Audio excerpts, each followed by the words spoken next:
आदि गुरु शंकराचार्य के विचार को अपने रामचरितमानस में लिखा और कहा क्या, गणनायक करी बर बदन जो सुमिरत सिद्धि होई, बुद्धि राशि शुभ गुण सदन करहु अनुग्रह सोई।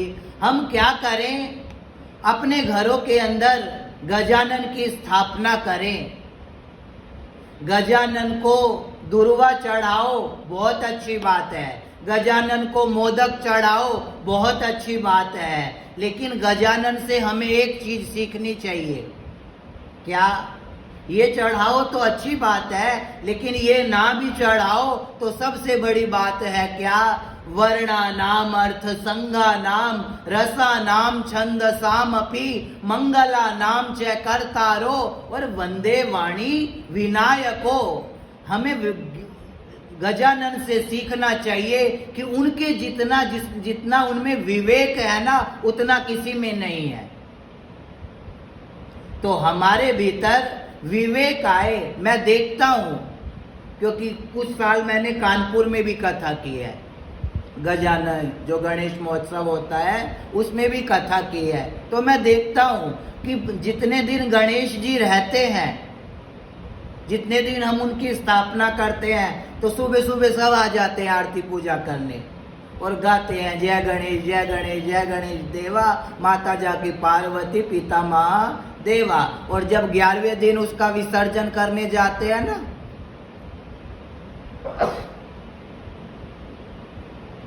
तो जो गांवों के अंदर संध्या पूजा होती है ना, वो करके, समझ गए ना संध्या पूजा, जब विसर्जन करने जाते हैं तो सबसे पहले यही करते हैं। हमारी संध्या पूजा अलग है और जो विषयी लोग हैं उनकी संध्या पूजा अलग है। तो वो क्या करते हैं, गाते तो हैं गणपति बाप्पा मोरिया और अगले बरस तू जल्दी आ, लेकिन जब विसर्जन करने जाते हैं तो ऐसे ऐसे गाने चलते हैं डीजो के ऊपर और ऐसे ऐसे वो कृत्य करते हैं जो अशोभनीय है। तुमने गणेश की पूजा करी, लेकिन अगर जीवन के अंदर विवेक नहीं आया तो कोई मतलब नहीं गणेश की पूजा करने का।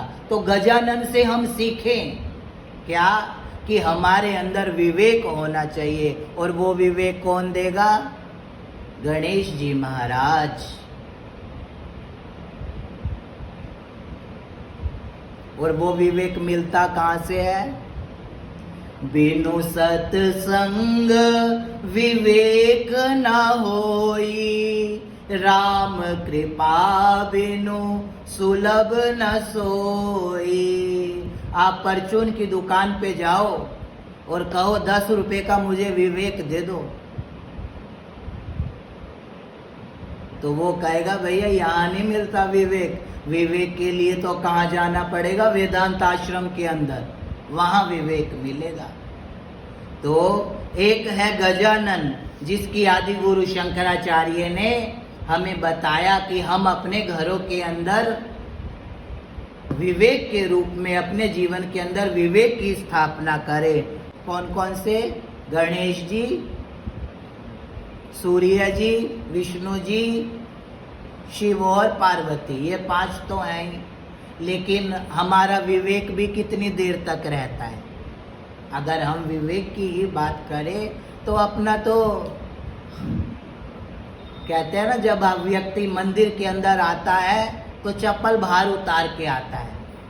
हमारा विवेक उतनी देर है जितनी देर हम मंदिर में बैठे हुए हैं, और जैसे ही चप्पल पहन के बाहर चले जाएंगे, विवेक अपने घर और हम अपने घर। तो हमारा विवेक भी ज्यादा देर तक तो चलता नहीं।